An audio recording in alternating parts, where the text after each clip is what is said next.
بسم اللہ والحمد للہ الصلاۃ والسلام علی ابی القاسم محمد ابن عبداللہ خاتم النبیین۔ اچھا، کبھی اس بات پر غور کیا ہے کہ جس روشنی کو ہم بالکل پرسکون، ٹھہری ہوئی اور خاموش سمجھتے ہیں، وہ اصل میں کبھی رکی ہوئی نہیں ہوتی؟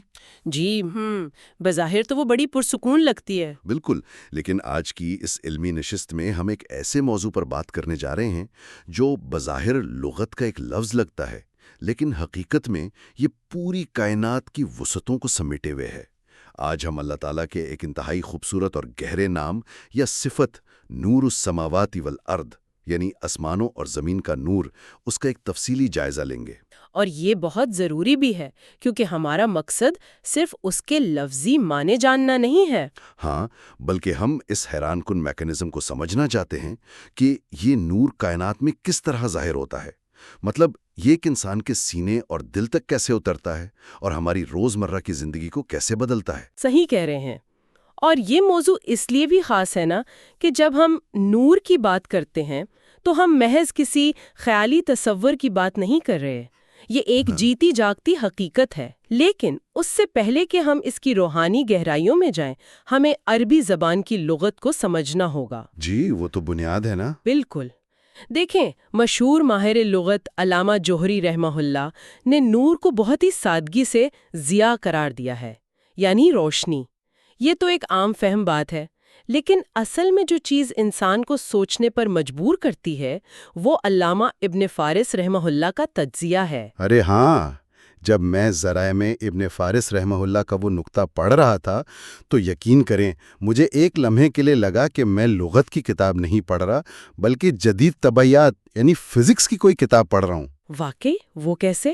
دیکھیں نا، انہوں نے کہا کہ عربی زبان کے 3 حروف نون، واو اور را، اس کا مادہ صرف ایک جامد روشنی کو ظاہر نہیں کرتا، اس میں حرکت، اضطراب اور عدم ثبات کا پہلو چھپا ہوا ہے۔ کوئی ایسی چیز جو مسلسل حرکت میں ہو، جس میں ایک تھرتھراہٹ ہو، جیسے آگ کے شعلے۔ ہاں، جو مسلسل لہراتے ہیں۔ یہ واقعی علم لغت کا ایک شاہکار ہے۔ ابن فارس ہمیں یہ سمجھا رہے ہیں کہ نور میں ایک بے قراری ہے، وہ رکنے والی چیز نہیں ہے بلکہ وہ اندھیروں کو چیر کر اپنا راستہ بناتی ہے۔ اور اگر ہم اس بات کو آج کی جدید سائنس سے جوڑیں تو فوٹونز یعنی روشنی کے ذرات کے بارے میں بھی تو یہی کہا جاتا ہے نا۔ جی بالکل، فوٹونز کبھی بھی پرسکون حالت میں نہیں رہ سکتے۔ ہاں، وہ مسلسل تھرتھراہٹ یا ایجیٹیشن میں رہتے ہیں۔ یہ کتنی حیران کن بات ہے کہ قدیم عربی زبان میں صدیوں پہلے یہ سائنسی حقیقت اتنی خوبصورتی سے موجود تھی۔ یہ زبانوں کے ارتقاء کی گہرائی کو ظاہر کرتا ہے۔ خیر، اسی لغوی بحث سے جڑا ایک اور پہلو بھی ہے، ایک بہت اہم علمی اور عقیدتی بحث ہے ہمارے ذرائع میں۔ اچھا، وہ بحث کس بارے میں ہے؟ وہ بحث یہ ہے کہ کیا النور کو اللہ تعالیٰ کا ایک مستقل نام مانا جا سکتا ہے؟ ذرائع بتاتے ہیں کہ علماء کرام کی اس پر 2 مختلف آراء ہیں۔ یہاں مجھے تھوڑی سی وضاحت چاہیے ہوگی، کیونکہ عام طور پر تو ہم یہی سنتے آئے ہیں کہ النور اللہ کا نام ہے، تو پھر دوسری رائے کیا ہے؟ دیکھیں، پہلی رائے تو وہی ہے جو آپ نے بتائی۔ امام ابن تیمیہ، امام ابن القیم اور شیخ السعدی رحمہ اللہ کا موقف ہے کہ النور اللہ کا مستقل نام بھی ہے اور صفت بھی۔ صحیح۔ تو ان کے نزدیک اس میں کوئی حرج نہیں، اور اسی بنیاد پر کسی کا نام عبد النور رکھنا بالکل درست ہے۔ لیکن دوسری رائے بھی بہت تکنیکی اور وزندار ہے۔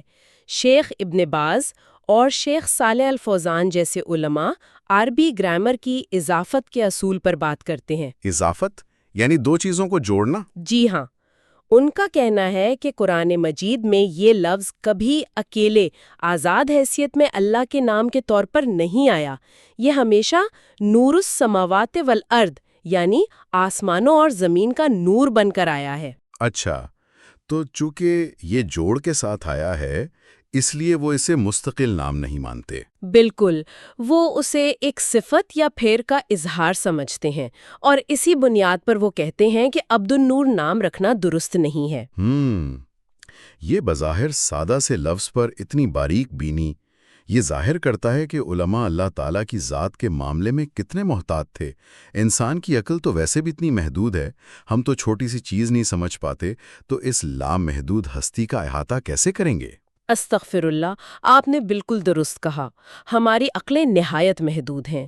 علماء کا یہ اختلاف دراصل اسی ڈر کا نتیجہ ہے کہ کہیں وہ کوئی ایسی بات نہ کہہ دیں جس کی واضح دلیل نہ ہو۔ یہ احتیاط ہی تو اصل علم ہے۔ خیر، اب جب ہم اس نور کو کائنات کے تناظر میں دیکھتے ہیں تو سوال یہ پیدا ہوتا ہے کہ یہ کام کیسے کرتا ہے؟ شیخ السعدی رحمہ اللہ نے اس کی 2 قسمیں بتائی ہیں نا؟ جی، انہوں نے پہلی قسم کو ظاہری یا حسی نور کہا ہے، اور یہ کوئی عام روشنی نہیں ہے۔ تو پھر یہ کیسی روشنی ہے؟ یہ وہ عظیم نور ہے جو اللہ کا حجاب یا پردہ ہے۔ حدیث میں بھی آتا ہے کہ اگر وہ یہ پردہ ہٹا دے تو اس کے چہرے کی تجلیاں کائنات کی ہر اس چیز کو جلا کر راکھ کر دے جہاں تک اس کی نگاہ پہنچے۔ تو یہاں میرے ذہن میں ایک الجھن ہے۔ جب ہم آسمان کی طرف دیکھتے ہیں، سورج ہے، اربوں ستارے ہیں، تو کیا یہ ڈائریکٹ اللہ کا اپنا نور ہے؟ نہیں، یہ ایک بنیادی فرق ہے۔ کائنات کی ہر روشنی، چاہے وہ سورج ہوں، ستارے ہوں یا جنت کی روشنیوں ہوں، یہ سب مخلوق ہیں، یعنی اللہ کی پیدا کردہ ہیں۔ اچھا، مطلب وہ پیدا کردہ روشنیاں ہیں۔ بالکل، اللہ کا اپنا حجاب ایک ایسی جلالت والی حقیقت ہے جسے برداشت کرنے کی طاقت انسان کی آنکھ یا اس کائنات میں ہے ہی نہیں۔ استغفر اللہ! واقعی جب انسان اسلام محدود عظمت کا سوچتا ہے تو لگتا ہے ہم اور ہماری کائنات اس جلال کے سامنے ایک حقیر ذرے کے برابر بھی نہیں ہے۔ بے شک، اور یہی احساس ہمیں دوسری قسم کی طرف لے جاتا ہے، جو ہے مانوی نور۔ یہ وہ نور نہیں جسے ہم آنکھوں سے دیکھیں۔ تو یہ دلوں والا نور ہے؟ جی، یہ وہ نور ہے جو اللہ اپنے نبیوں، فرشتوں اور نیک بندوں کے دلوں میں ڈالتا ہے۔ محبت، معرفت اور ہدایت کا نور۔ لیکن ایک انسان کا جسم جو گوشت پوشت کا بنا ہے، اس میں اتنی خامیاں ہیں، اس میں یہ خالص نور ٹھہرتا کیسے؟ اس کا جواب سورۃ النور کی آیت 35 میں ہے، اور علامہ ابن القیم رحمہ اللہ کی تشریح تو کمال ہے۔ انہوں نے مومن کے دل کو ایک تاک میں رکھے شیشے کے چراغ سے تشبیہ دی ہے۔ تاک یعنی دیوار کا وہ حصہ جہاں چراغ رکھتے ہیں؟ جی ہاں، تاک انسان کا سینہ ہے اور اس میں رکھا شفاف شیشہ انسان کا دل ہے، اور انہوں نے اس شیشے کی 3 خصوصیت بتائی ہیں۔ وہ نزاکت، صفائی اور مضبوطی والی خصوصیات۔ بالکل، نزاکت تاکہ مخلوق پر رحم کرے، شفافیت تاکہ حقائق کو صاف دیکھے، اور مضبوطی تاکہ باطل کے خلاف ڈٹ جائے۔ جانتے ہیں، جب میں یہ پڑھ رہا تھا تو مجھے لگا کہ ایک شیشہ نرم بھی ہو اور مضبوط بھی، یہ کیسے ممکن ہے؟ لیکن پھر مجھے ایک جدید مثال یاد آئی۔ یہ بالکل ایک بلٹ پروف شیشے کی طرح ہے، یعنی ارے واہ، بلٹ پروف شیشہ!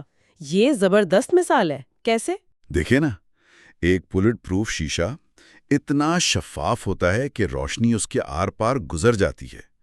وہ اتنا ملائم ہوتا ہے کہ چھونے پر کھردرا نہیں لگتا، کسی کو چبھتا نہیں، لیکن اس کے اندر اتنی مضبوطی ہوتی ہے کہ اگر باطل کی گولیاں برسائی جائیں تو وہ ٹوٹتا نہیں ہے۔ کیا بات ہے!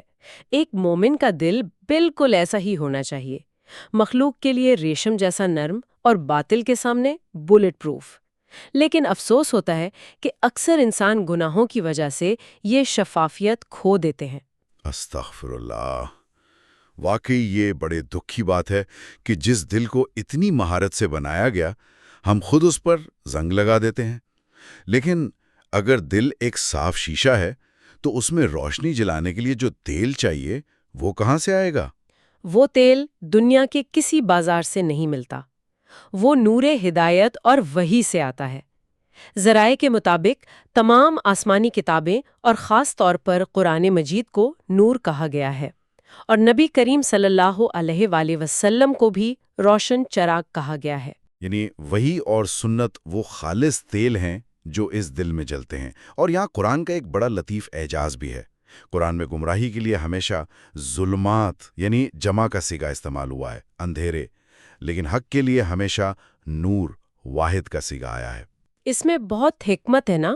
بھٹکنے کے بے شمار راستے ہیں، کوئی تکبر میں ہے، کوئی شہوت میں، کوئی شک میں، باطل کی راہیں لا تعداد ہیں، لیکن سچائی کا راستہ ایک ہی ہے۔ اور کتنی حیرت کی بات ہے کہ اس واحد روشن نور کو دشمن بجھانا چاہتے ہیں۔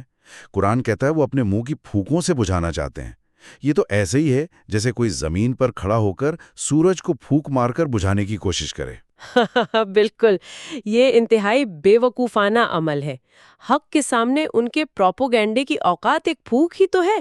اللہ اپنا نور پورا کر کے رہے گا۔ یہ سب جاننے کے بعد انسان کی نادانی پر حیرت ہوتی ہے کہ وہ اکثر سیدھا راستہ چھوڑ کر جان بوجھ کر اندھیروں کی طرف بھٹک جاتا ہے۔ استغفر اللہ، کتنا دکھ ہوتا ہے یہ سوچ کر۔ اور ان لوگوں کی جسارت دیکھیں جو باطل پر کھڑے ہو کر حق کو مٹانے کی کوشش کرتے ہیں۔ استغفر اللہ، انسان کو واقعی پناہ مانگنی چاہیے۔ بالکل۔ اچھا، ہم نے نور کو سمجھ لیا، دل کا چراغ بھی دیکھ لیا۔ اب اس نشست کے سب سے اہم اور عملی پہلو کی طرف آتے ہیں۔ ایک سیکھنے والا انسان اس مصروف دنیا میں عملی طور پر یہ نور کیسے حاصل کر سکتا ہے؟ اس کے لیے ہمیں اپنے اعمال کی طرف دیکھنا ہوگا۔ علامہ ابن تیمیہ رحمہ اللہ فرماتے ہیں کہ نیکی دل میں نور پیدا کرتی ہے، چہرے پر روشنی لاتی ہے اور رزق میں برکت ڈالتی ہے۔ اور ذرائع میں ان اعمال کی پوری فہرست ہے، جیسے نماز، خاص طور پر تہجد کی نماز جو چہرے کو کشش دیتی ہے، اور اندھیرے میں مسجد کی طرف چل کر جانا۔ جی، اور وضو کرنا۔ جب انسان سردی میں اچھی طرح آزاد ہوتا ہے تو وہ کل قیامت کے دن نور بن جائیں گے۔ جمعہ کے دن سورۃ الکہف پڑھنا بھی ایک نور ہے۔ ایک نقطہ جس نے مجھے بہت مسکرانے پر مجبور کیا وہ تھا اسلام کی حالت میں سفید بال ہو جانا۔ ہاں، وہ بھی تو نور ہے۔ آج کل تو لوگ بڑھاپے اور سفید بالوں کو چھپانے کے جنون میں ہیں۔ ملٹی بلین ڈالر انڈسٹری ہے، لیکن اسلام نے اسے مایوسی نہیں بلکہ ایک روحانی اثاثہ اور نور بنا دیا۔ یہ اسلام کی خوبصورتی ہے، لیکن ہم کتنے غافل ہیں نا۔ اتنے آسان اعمال، وضو، مسجد جانا، مسکرانا، ہم روزمرہ کی مصروفیات میں یہ نور جمع کرنے کے موقع گوا دیتے ہیں۔ استغفر اللہ، واقعی ہمیں رک کر سوچنا چاہیے۔ بالکل، اعمال تو ہم نے جان لیے، لیکن کیا ان ظاہری اعمال کے علاوہ اس نور کو پانے کا کوئی براہ راست طریقہ بھی ہے؟ سب سے طاقتور طریقہ تو یہی ہے کہ اس نور کے مالک سے اسے مانگا جائے۔ نبی کریم صلی اللہ علیہ وسلم کی تہجد کی مشہور دعا ہے جو رات کے اندھیرے میں مانگی جاتی تھی۔ جی، وہ التجا کہ اے اللہ میرے دل میں نور کر دے، میری بصارت میں نور، میری سماعت میں نور، میرے دائیں بائیں اوپر نیچے اور آگے پیچھے نور کر دے۔ یہ صرف روشنی مانگنا نہیں ہے، یہ اقرار ہے کہ کائنات کا ذرہ ذرہ اس الہی نور کے بغیر اندھیرے میں ہے۔ اگر ہم آج کی اس نشست کا نچوڑ نکالیں تو بس ایک گہری سوچ باقی رہ جاتی ہے۔ تصور کریں، اگر کسی انسان کی زندگی کا ہر رخ، اس کے حواس، اس کے دیکھنے اور سننے کا انداز مکمل طور پر اس الہی نور میں ڈوب جائے تو اس کی دنیا کتنی مختلف ہوگی، اس کے فیصلے کتنے شاندار ہوں گے۔ کیا ہم نے کبھی ہر سمت سے نور مانگا ہے؟ ہمیں اپنی کوتاہیوں پر معافی مانگنی چاہیے تاکہ ہم بھی اس نور کے حقدار بن سکیں۔ استغفر اللہ۔ بے شک اللہ ہمیں اپنا نور عطا فرمائے۔ ھذا ما عندی واللہ ورسولہ اعلم بالصواب۔